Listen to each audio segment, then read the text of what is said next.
bahkan Nabi yang dimuliakan oleh Allah. Kenapa? Itu sebagai ujian bagi manusia, bro. Adam yang sudah di surga aja masih bisa digoda. Itu free will. Manusia dikasih free will akal. Sehingga Adam diturunkan ke bumi sebagai apa? Sebagai menanti, sebagai apa nih? Sebagai ujian bagi manusia. Kamu kalau mau menuju ke sana, di dalam Al-Quran, wa may yuti'illah wa rasulahu yudkhilhu jannah khalidina fiha wa may wa may ya'silaha wa rasulahu yata'adahu hududahu yudkhilun nar. Barang siapa yang tidak taat Allah, taat Rasulnya, maka Allah akan menyediakan neraka. Inilah konsep. Kalau kalian mengkonsepkan dengan ketebusnya menembus dosanya, Yesus menembus dosa kalian, apakah konsep ini mengena dengan kalian? Ternyata watak-watak yang orangnya sudah mempercayai Yesus Kristus masih watak untuk berbuat jahat masih banyak, bro. Buktinya berarti ini konsep yang gagal dengan menurut saya. Kenapa? Banyak kok masih yang yang percaya Yesus Kristus sebagai Tuhan, tapi masih melakukan hal-hal yang tidak sebenarnya. Jadi ini konsep ini cukup konsep gagal. Kenapa? Perbuatan dosa masih dilakukan oleh manusia, sifat dosa masih dilakukan oleh manusia. Maka dari konsep Islam sudah jelas.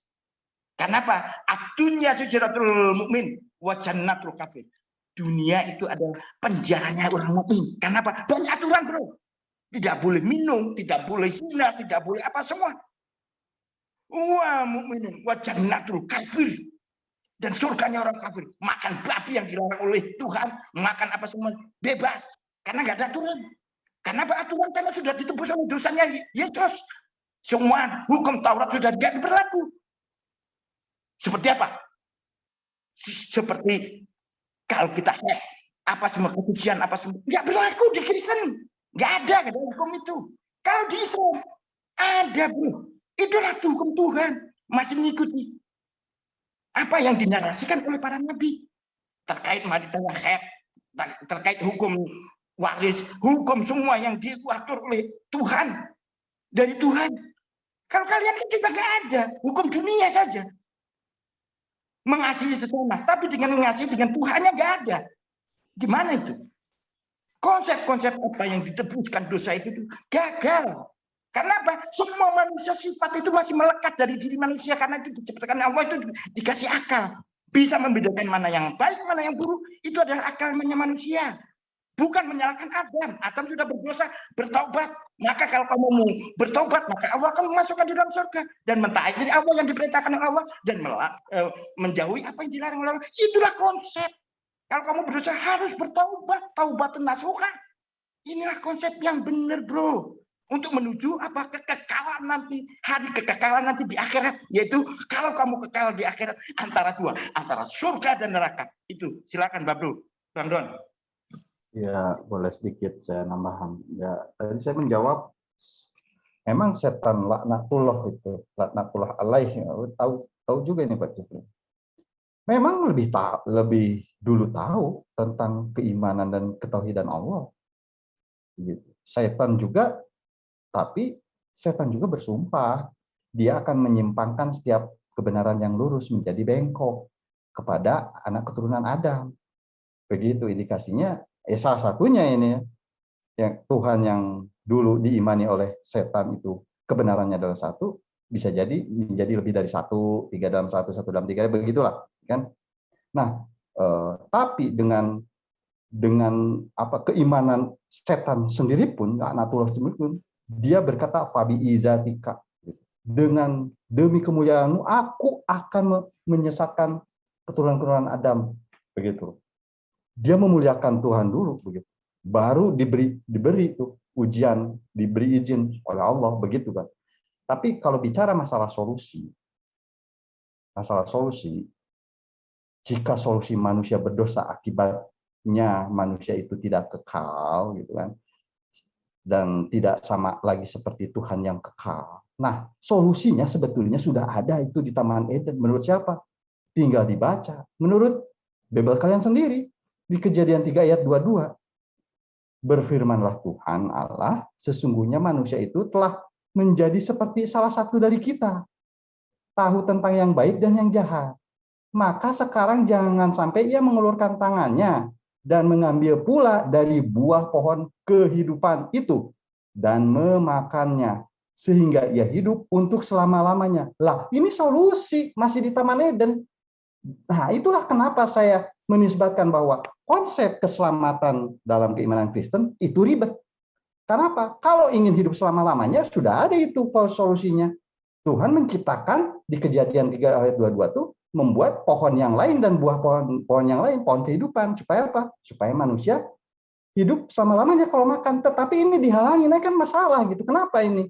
Nah, ini yang perlu dijawab. Sebetulnya kalau ingin menegaskan, enggak ribet. Nah, ini udah jelas ribet loh. Jadi solusi keselamatan hidup kekal itu sudah ada di Taman Eden yang di bumi yang dinyatakan oleh kitab Anda sendiri. Kan begitu, di Kejadian 3 ayat 22. Ya. Ya, waktu habis. Pihak Kristen silakan, Sis Jovently dan Justin. Oke, mungkin saya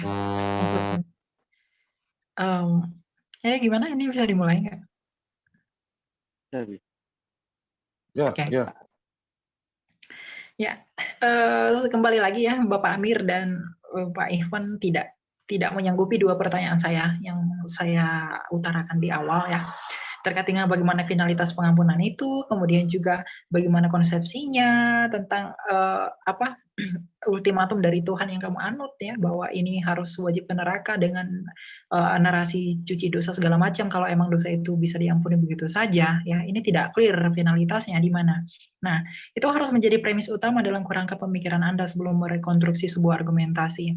Lalu yang ingin saya bawakan adalah bagaimana menanggapi pertanyaan dari Bapak Amir tadi terkait dengan apakah orang yang percaya sama Kristus itu tidak punya dosa lagi, bahkan ada yang berbuat jahat, bahkan ada yang berbuat bejat. Benar, kita tidak menyangkal itu. Bahwa ada juga yang percaya sama Kristus juga kehidupannya sebagai naturnya yang punya dosa itu dia tidak sesuai dengan hidup dengan apa yang Kristus perintahkan. Tetapi yang ditebus itu apanya dulu? Kan dosanya kalau ia emang sungguh-sungguh percaya, begitu loh. Sungguh-sungguh percaya di sini yang dimaksudkan pun tidak iman kosong tanpa perbuatan.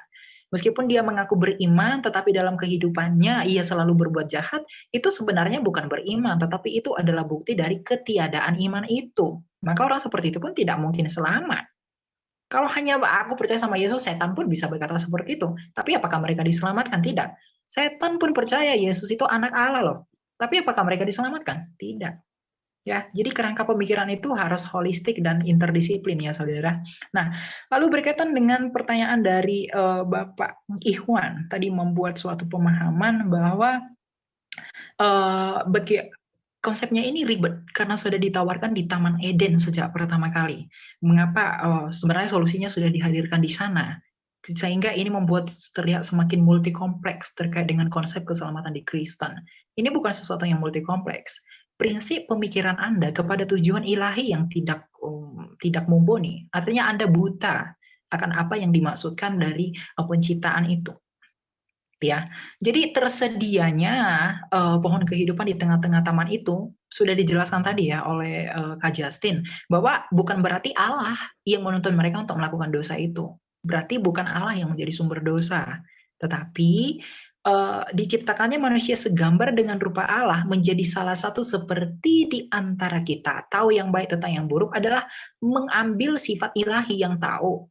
Mohon maaf, maksud saya adalah mereka hidup secara kekal. Ya.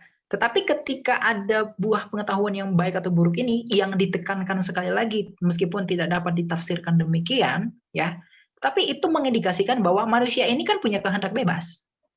Jadi mereka bisa memilih apakah mereka ingin menentang Allah atau tidak.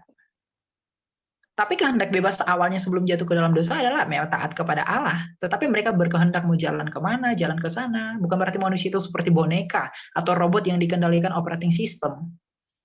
Jadi jangan buta untuk hal ini. Ini harus semampu di cleansing dulu bagaimana definisi Anda dan pemahaman Anda terhadap apa yang telah dikonstruksi orang kekristenan sejauh ini. Begitu. Nah, lalu mengapa dengan darah? Ya, dengan darah. Emang itu pengampunan itu memang harus dengan darah. Tanpa pengampunan tidak mungkin ada tanpa darah itu tidak ada pengampunan. Tadi sempat ada narasi yang berkata bahwa itu kan darah itu kan sebagai amal dari orang Yahudi. Saya mengatakan kamu menghina dan menghujat Tuhan. Bagaimana mungkin kamu berkata bahwa persembahan darah orang lain yang kamu korbankan itu adalah awal kamu? Orang Yahudi ketika mereka meminta pengampunan kepada Allah melalui korban yang ditetapkan Allah, itu bukan perbuatan mereka. Itu orang lain atau juga hewan-hewan yang dikorbankan. Apakah itu amal mereka? Tidak.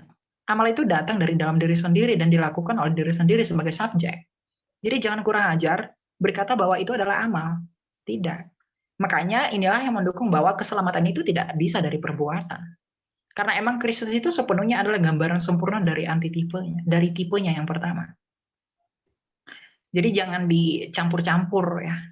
Karena kalau menyusun suatu kerangka berpikir itu kita harus sistematis, prosedural, dan juga konstruktif. Jangan dibaur yang satu dengan yang lain sehingga menimbulkan pemikiran-pemikiran sesat Anda untuk mengkonsepsi, untuk mendukung argumentasi Anda. Ya, jadi sekali lagi saya tekankan bahwa pemaksudan Alkitab dalam menyempurnakan atau juga menyatakan tujuan penciptaan manusia itu jelas. Tujuannya dari kekal untuk kekal, tapi manusia berdosa, dan mereka memilih untuk tidak taat kepada Tuhan, itu pilihan manusia ya, bukan Tuhan yang menentukannya. Jadi kalau ada yang berkata tadi kan ada pilihannya di sana tidak memakan, itu ngawur. Karena apa? Ini bertentangan dengan free will atau kehendak bebas tadi. Seandainya Anda pun mencolok itu, atau mungkin menghantam itu, maka Anda juga dihantam sendiri dengan konsep pengampunan yang tanpa pengorbanan itu tadi. Gitu loh.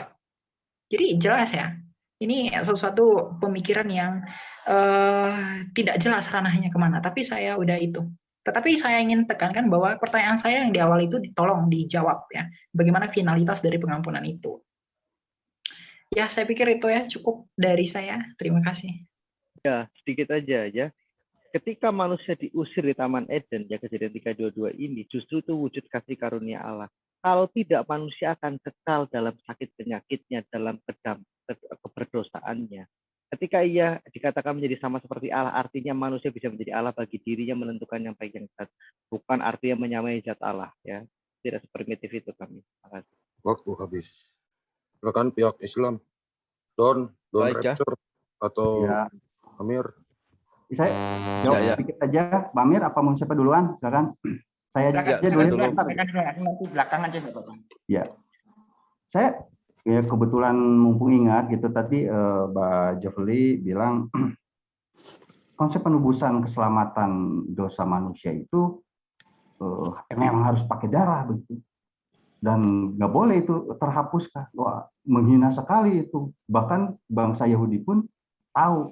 Nah, sebetulnya begini loh, konsep penebusan melalui darah itu justru kalau diberlakukan sekarang oleh keimanan Kristen, justru indikasinya Mbak Jovli dan teman-teman Kristen itu sedang menghina leluhur Yesus loh. Saya nggak perlu menafsir itu. Saya cukup kasih ayat bahwa itulah tinggal kita baca begitu. Leluhur Yesus itu siapa? Daud, pemazmur. Mazmur 51 ayat 16 saya bacakan ini ya. Mana nih? Mana sih? Lepaskanlah aku dari hutang darah ya Allah. Allah keselamatanku, maka lidahku akan bersorak-sorai memberitakan keadilanmu. Wah, ini leluhur Yesus nggak main-main loh. Raja yang paling berjaya ketika zamannya di bangsa Israel ini, Daud, begitu kan?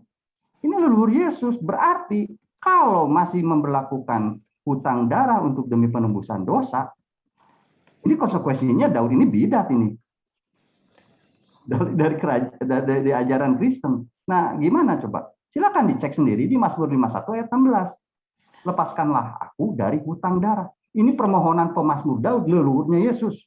Nah, gimana tuh? Silakan dilanjut, Bang Pak Amir. Oke. Terkait dengan jawaban dari Ibu siapa tadi ya. Kalau keselamatan dari Islam, itu sudah jelas. Tilka hududullah, inilah hukum-hukum Allah.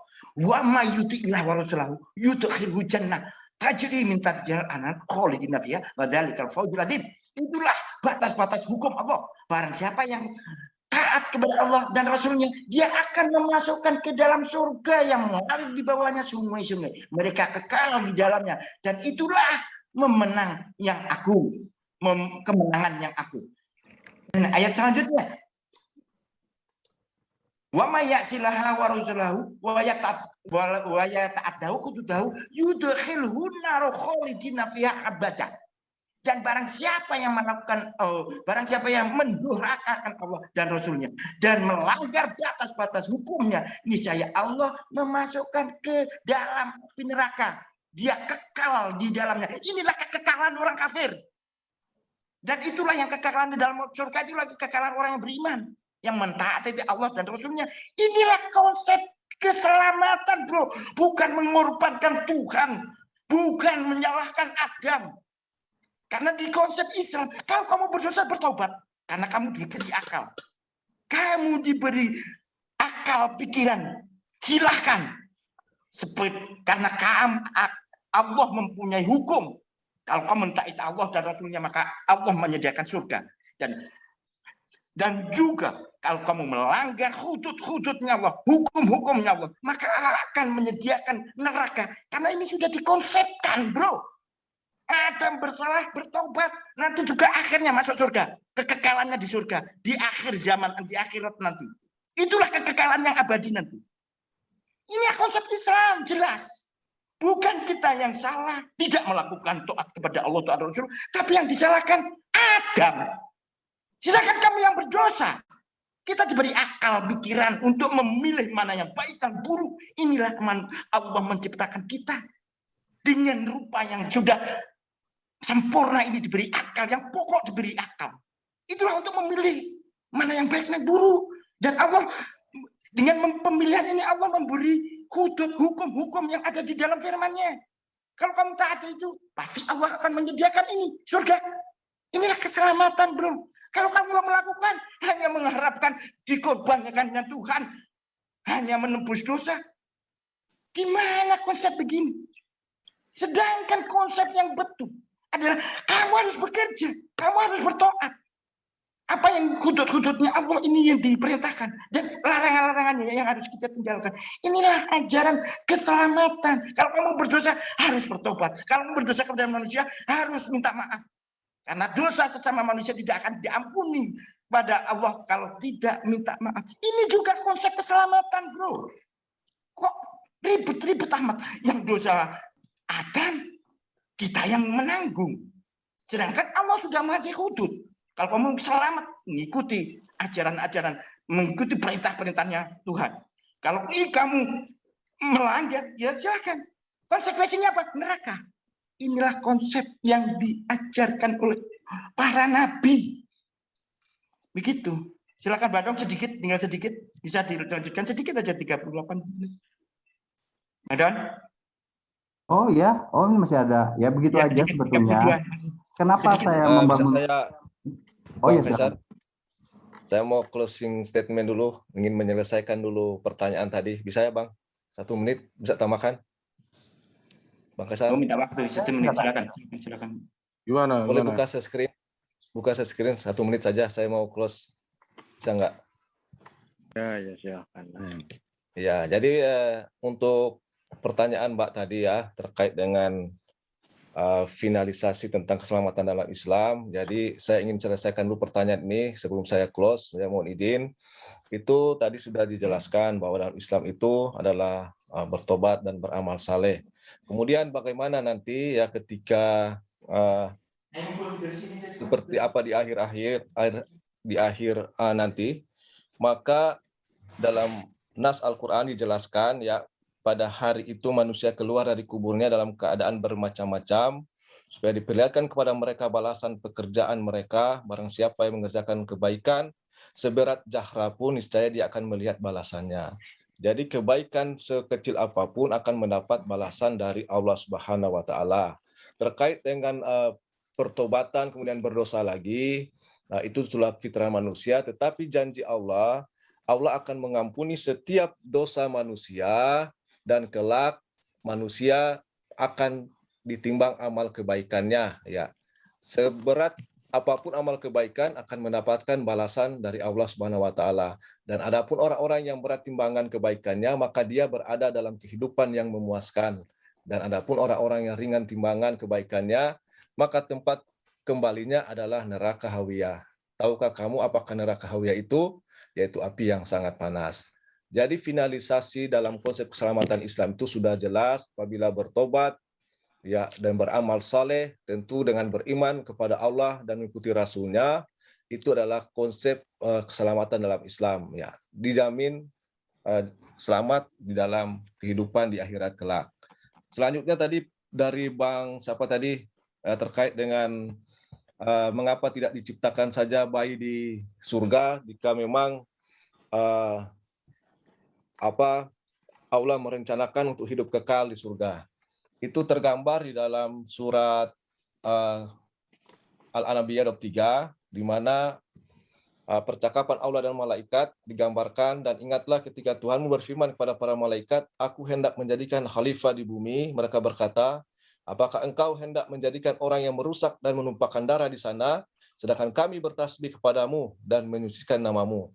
Dia berfirman, sungguh aku mengetahui apa yang tidak kamu ketahui. Jadi Oke. Allah yang maha mengetahui dari segala apa yang direncanakan Allah. Mungkin itu dulu. Saya mohon pamit. Ya mohon maaf apabila ada yang salah dari saya. Oke, Silakan Ikhwan. dilanjutkan Pak Amir. Ya, Assalamualaikum Pak Amir warahmatullahi wabarakatuh Ya. dan Bang Dom. Selamat Oke. pagi. Sekarang ke pihak Kristen 6 menit. Silakan Sis Jovenly atau Justin. Ya, sebelum Pak Ivan pergi, saya ingin memberikan Anda bunga-bunga mimpi ya. Anda tidak lengkap membacakan ayatnya. Bukan beriman kepada Allah dan mengakui Muhammad Rasulnya. Al-Fat ayat 13. Dan barang siapa tidak beriman kepada Allah dan Rasulnya, maka sesungguhnya kami telah menyediakan untuk orang-orang kafir itu neraka yang menyala-nyala. Urusan neraka ada juru selamat ya, Muhammad juga menentukan neraka. Ayat 17 ya. Barang siapa taat kepada Allah dan Rasulnya, dia akan memasukkannya ke dalam surga. Oh, ternyata penentu juga Rasulnya. Oh, saya baru tahu. Banyak sekali saya bisa kasih Anda belasan ayat yang menyandingkan Allah Anda dan Rasulnya. Apakah ini tauhid atau duohid? Itulah jalan kebenaran ya. Tidak usah ditanggapi ini Tanpa waktu melalui saya. Nabi Muhammad jalan kebenaran, Anda tidak akan sampai kepada Allah. Tidak udah usah jangan kepanasan dulu, dulu. Pak. Kan Pak Iwan kan tadi udah. Ya, bahkan bersyahadat pun harus ada dan Rasulnya. Tidak satupun ayat dalam Quran, satu ayat mencantumkan 2 kalimat syahadat. Monoteisme apa yang akan Anda tawarkan? Bahkan Shema Yisrael tidak mencantumkan nama Musa. Orang Kristen bahkan pengakuan iman yang pertama Allah yang esa. Bahkan orang Kristen tidak berani ya melakukan pengakuan iman kesaksian kepada Yesus jika tidak ada Kristus di dalamnya. Karena Kristus adalah pewahyuan Allah langsung bagi umat manusia. Firman-Nya menjadi manusia dengan tujuan untuk memimpin orang kembali kepada kodrat sejati. Itu esensi kekristenan. Dan kalian semua tadi di room ini, ya Muslim, lari dari hadis ini. Sebejat apapun, bahkan disebutkan melakukan hubungan seksual dan pencurian ilegal. Ketika sakaratul maut, dia bertobat dan menjadi dosa-dosanya. Ya, diampun dosanya dan masuk surga. Bahkan Nabi pun, kalian seragam semua tidak berdosa. Apakah ada tendensi khusus untuk menjustifikasi kejahatan menjadi berdosa untuk satu orang Nabi misalnya? Kalau dalam kekristenan, Yehezkiel, Yeremia dan sebagainya hidup dalam kekudusan. Ya, Raja Daud sebagai salah satu Mesias ya yang diurapi ketika melakukan dosa dinyatakan itu, tetapi pertobatannya itu yang harus digarisbawahi. Tinggal berapa menit ya? Jadi kekristenan itu Anda saja yang di dalam Islam itu tidak mempelajari nabi-nabi Israel. Amos, Obadja, Deborah, Simpson, dan sebagainya, Hakim, dan sebagainya. Yang kalian lakukan ada Nabi Khidir lah, Nabi Zulkarnain. Kita nggak kenal nama-nama itu. Nabi Khidir, Kabil, dan sebagainya, semuanya dijadikan masalah pengorbanan. Loh, kalian itu dari zaman Adam pun anak Adam sudah melakukan pengorbanan kan, korban. Itu menurut kalian untuk apa korban itu? Untuk dibagi-bagi tetangga. Zaman Adam ada tetangga siapa butuh daging, daging melimpah luas kok. Bahkan kalau perlu ada daging dinosaurus mungkin. Terus ngapain dikorbankan itu? Inilah kalian kehilangan sanad tentang makna korban itu. Selalu kehilangan sanad. Bahkan pemahaman tentang Al-Masih pun tidak tahu. Al-Masih itu adalah Allah yang menyelamatkan, Yehosua. Ya, firman-Nya diutus untuk menjadi manusia. Mengapa demikian? Karena yang diselamatkan kodok, bukan. Yang diselamatkan manusia. Manusia harus diajarkan untuk mengalahkan kedagingan, bertanggung jawab terhadap apa yang sudah diperbuatnya. Tetapi Allah selalu menolongnya. Dari saya itu saja ya. Jadi menurut saya, agama Islam bagi saya, maaf ya, belum menunjukkan kesempurnaannya bagi saya pribadi, tetapi hanya semacam ringkasan, ikhtisar, tetapi karena saking ringkasnya, sehingga banyak makna-makna yang terkaburkan. Silakan, Sister Joclyn. Ya, tadi sempat dijawab ya pertanyaan saya terkait dengan finalitas keselamatan. Tapi yang saya tanya bukan itu. Jadi ini tanda nggak menyimak ya. Yang saya tanya itu finalitas pengampunan sebagai tanda mendapat keselamatan itu. Kalau emang keselamatan itu didapat atau mungkin pengampunan itu tanpa adanya pengorbanan dalam definisi yang Anda paparkan sendiri begitu. Nah, jadi tampaknya Anda kesulitan bagaimana menjabarkan karena emang konsepnya jauh ya gitu. Dalam relevansinya dengan apa yang Anda paparkan sendiri. Nah, lalu berkaitan dengan Mazmur 51 ayat 16 yang tadi dikatakan ya Daud kutuk dong, berarti dia lebih bejat dong. Ini adalah nenek moyang Yesus begitu. Nah, Anda melarikan konteksnya. Mazmur 51 itu kalau Anda baca dari ayat 1 sampai ayat yang terakhir, dia itu meminta pengampunan kepada Tuhan. Meminta pengampunan kepada Tuhan atas penyesalan dosanya yang dilakukannya kepada Nathan. Ya. Jadi bukan ingin menghapuskan darah itu sebagai tanda pengampunan. Ia berkata, bebaskanlah aku dari hutang darahku. Hutang darah itu apa? Darah itu kan simbol nyawa. Bahwa dia berdosa, maka dia berhutang kepada Tuhan, artinya dia harus mati karena dosanya. Tetapi ia berkata, oleh karena kasih-Mu, maka kenapa? Dia meminta kepada Tuhan agar membebaskan dia dari hukuman dosanya gitu. Jadi hermeneutikanya jangan ngawur, jangan digunakan ini untuk menyangkali pengampunan dosa karena darah Kristus gitu loh. Ini sama sekali nggak ada korelasinya gitu. Ini ketika kamu ingin menyatakan hapuskanlah, ampunilah aku Tuhan dari utangku. Ketika kamu itu menggunakan bahwa ada yang mengampuni dosa dengan menggunakan darah atau mengelunasi utang itu langsung kamu justifikasi. Nah, ini kan berbeda gitu ya. Jadi jangan sesatlah dalam membangun pemikiran. Ya. Habis. Ya, 1 menit dah, Bang Abir, 1 menit saja. Karena masih diberikan PR kedua teman ini. Jadi, Mbak, tadi saya sudah menjelaskan bahwa finalisasi keselamatan dalam Islam, pertama, apabila kamu beriman kepada Allah dan kepada Rasul-Nya, ya. Tadi terima kasih sudah ditunjukkan Bang Justin, itu bukan menyandingkan dalam artian dua Tuhan. Beriman kepada Allah dan Rasul-Nya artinya pertama beriman kepada Allah, tidak ada sembahan selain Allah, dan kepada Rasul-Nya artinya mengikuti segala petunjuk sunnah-sunnah Nabi. Ya, kalau bisa dikatakan tidak ada jalan kebenaran kecuali melalui Nabi Muhammad. Ya, Anda sekarang hidup zaman Nabi Muhammad, maka Anda beriman kepada Allah dan mengikuti sunnah-sunnah Nabi, apa yang diajarkan oleh Nabi. Yaitu yang dimaksud dengan Allah dan Rasul-Nya. Maka itulah, jika Anda telah beriman ini, Mbak, maka sudah jamin Anda itu akan selamat. Ya, kalau itu Anda pertanyaan daripada Anda tadi, itu konsep keselamatan dalam Islam. Ya, kecuali ya kalau Anda menyekutukan Allah, maka perbuatan baik apapun yang Anda lakukan, maka Anda tidak akan selamat.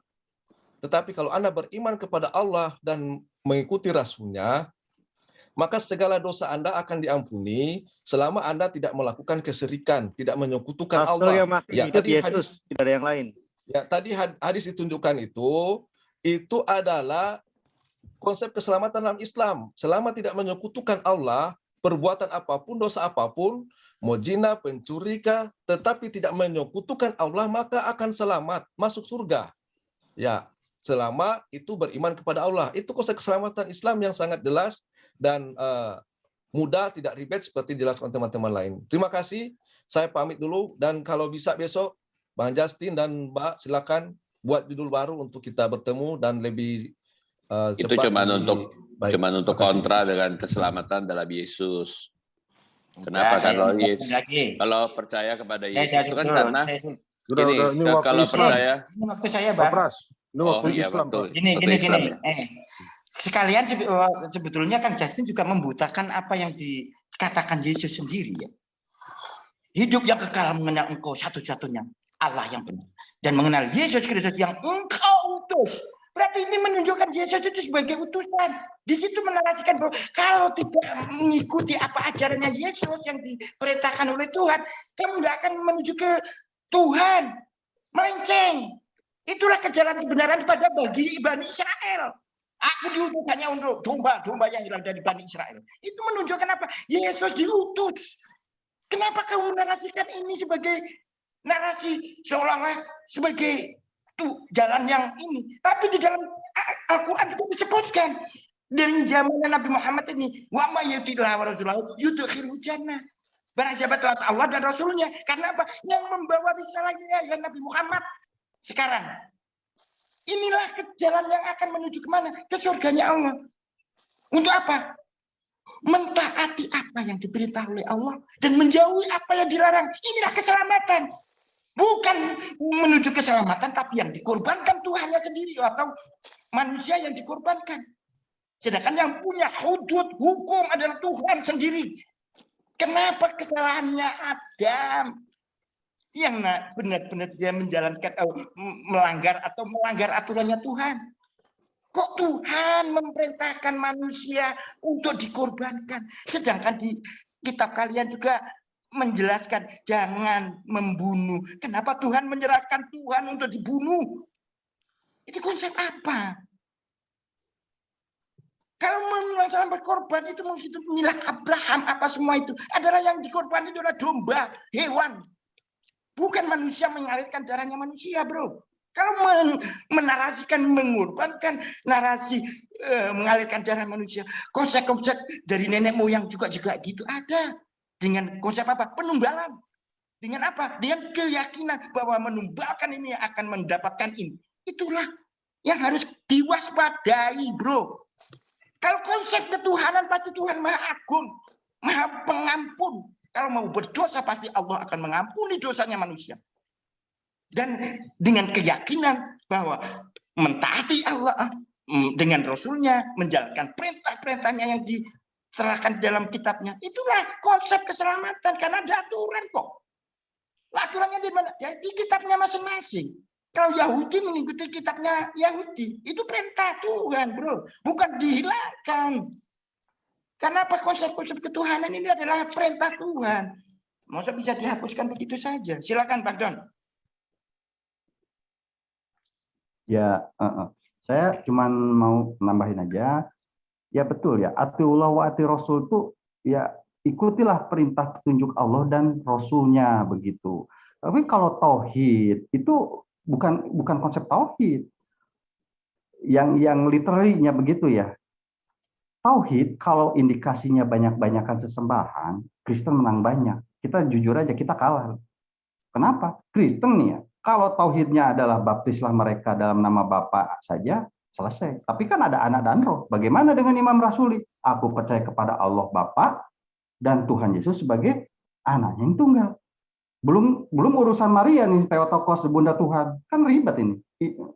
Ya itu yang tadi, inilah hidup yang kekal, engkau mengenal Allah satu-satunya, dan titik-titik silahkan dilanjutkan. Ini sebetulnya kita kalah banyak. Tapi kabar buruknya bagi keimanan Kristen,